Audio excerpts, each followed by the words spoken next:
Welcome to Today of All Days, episode 63. It's a web of lies, I say!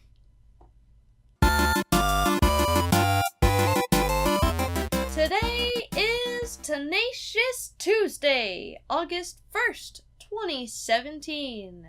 The first day of a new month, a new beginning for the next 30-some-odd days.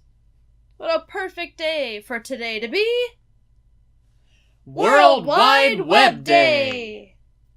Many people believe that the World Wide Web is the internet. However, the World Wide Web is a network that functions on the internet.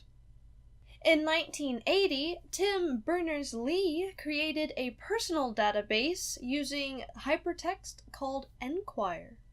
This was a precursor to the World Wide Web, as every new page had to be connected to an existing page in the Enquire network. Berners-Lee then expanded on this idea for the next decade, and by late 1990, he had created HTTP, HTML, FTP, just about all the tools needed for a working web. Fun fact, the web was almost called the information mine. It took a while for the web to gain any traction, but by 1996, companies began to utilize the web to reach out to consumers in new ways.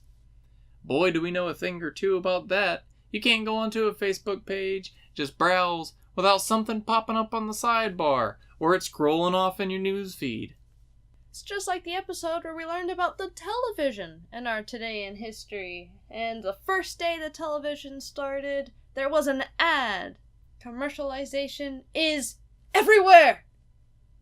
And today, the web has transformed into a more user-created, user-edited, and user-promoted network of information spanning a vast array of industries, and sometimes even creating new ones.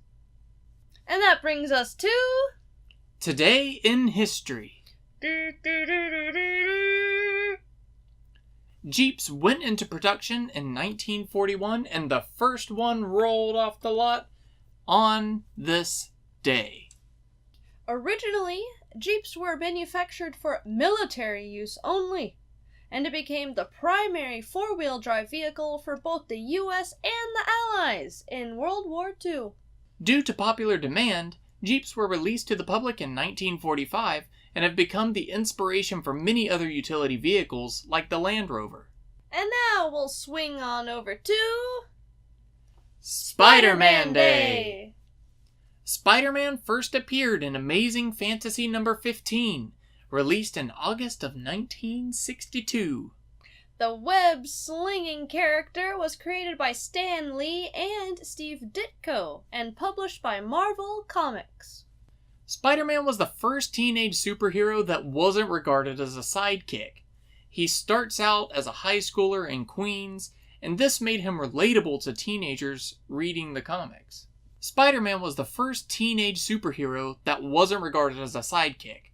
He starts out as a high schooler in Queens, and this made him relatable to teenagers that were reading the comics at the time.